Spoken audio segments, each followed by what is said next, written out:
ஓம் சாய்ராம். என் அன்பு குழந்தையே, எளிதில் முடியும் என்று எதிர்பார்க்கின்ற காரியங்கள் காலதாமதமாகவும், கஷ்டமென்று நினைப்பது எளிதாகவும் சில சமயத்தில் நடந்து விடுகிறது. உண்மைதானே தங்கமே?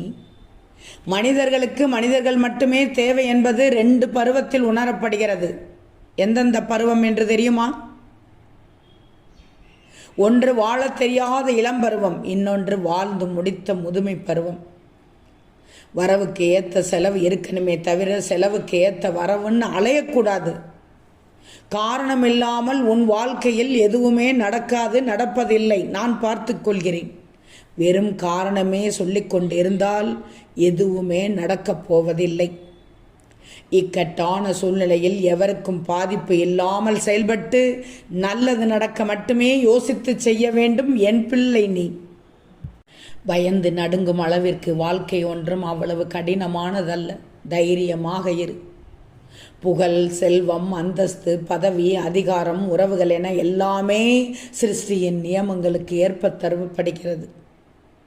நேரம் நன்றாக இருந்தால் உன் பரம விரோதி கூட உனக்கு உதவத் தொடங்குவார்.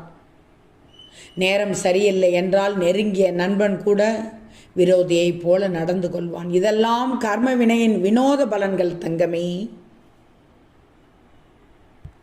ஆம் தங்கமே, தோல்வி என்று சோர்ந்து விடாதே, வெற்றி என்று கர்வப்பட்டு விடாதே, முயற்சியை எப்போதும் கைவிடாதே.